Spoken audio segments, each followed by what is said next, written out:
Hey everybody, this is Greg with Medical Muscle.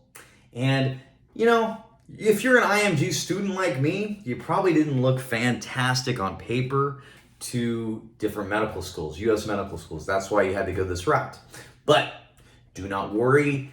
In medical school, you have a lot of opportunities to make up for that and to get great residencies. Okay?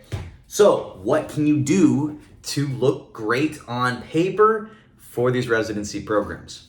So, number one, I'm going to go through like probably the most basic to the most obvious and the most important. So, the most basic is just joining a club. Joining a club of a specialty that you're interested in. That be pediatric surgery, neuroscience, emergency medicine, whatever.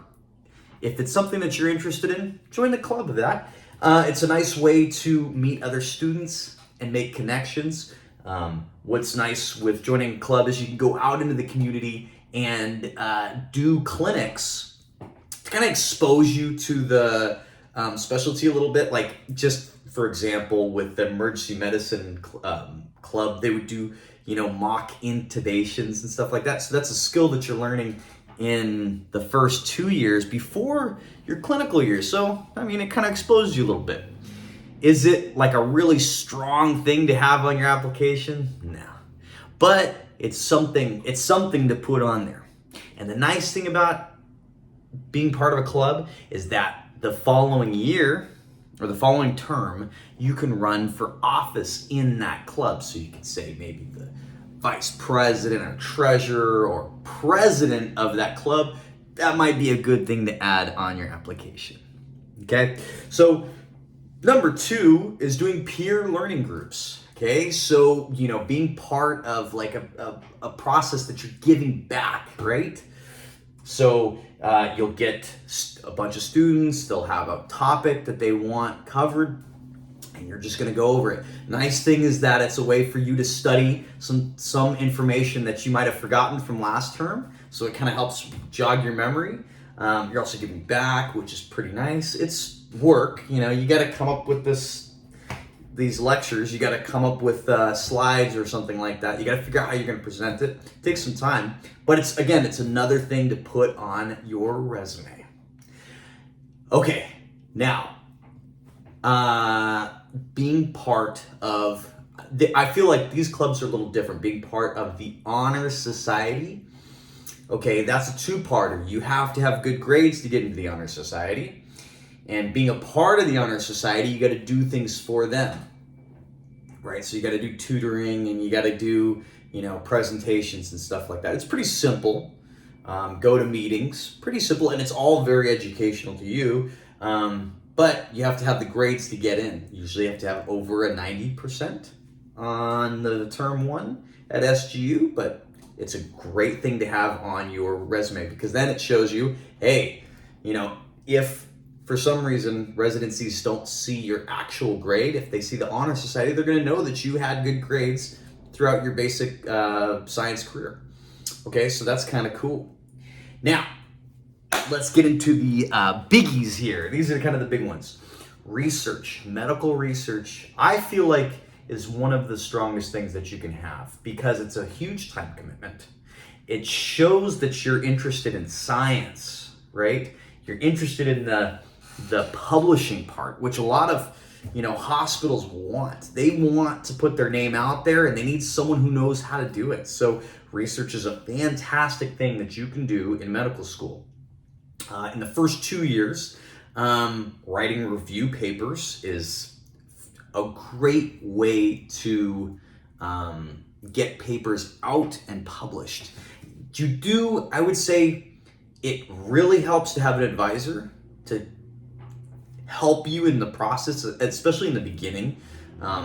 It's important to know, if you want to publish papers, you should pick topics that are probably less saturated, right?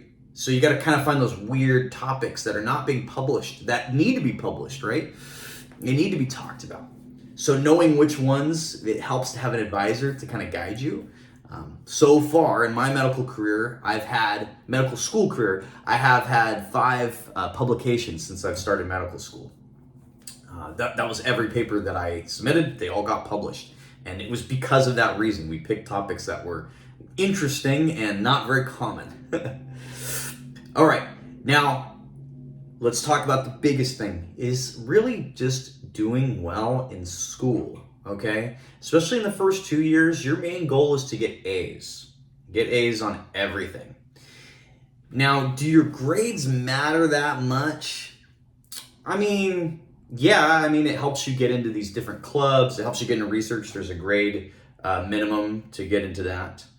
But I would say having good grades, it's not about the things that it lets you do or necessarily, or, your grade in that specific term or even on a specific exam, right? That doesn't make sense. It's that every time you do well in an exam,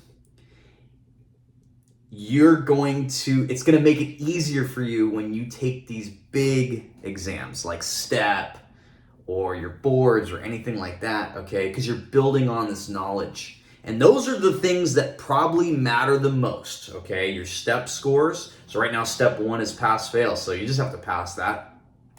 So that should be a breeze because you're kicking butt in term 1, 2, 3, 4, 5 at St. George. And then, you have step 2, which is all your clinical year stuff.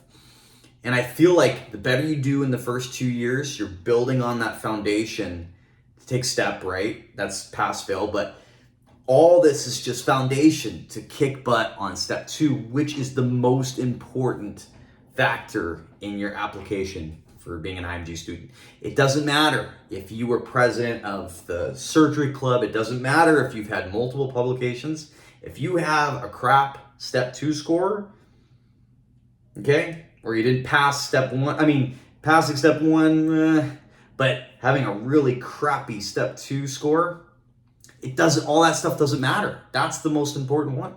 So I just want you guys to do well on every exam because it will help you in the future with every exam that you take.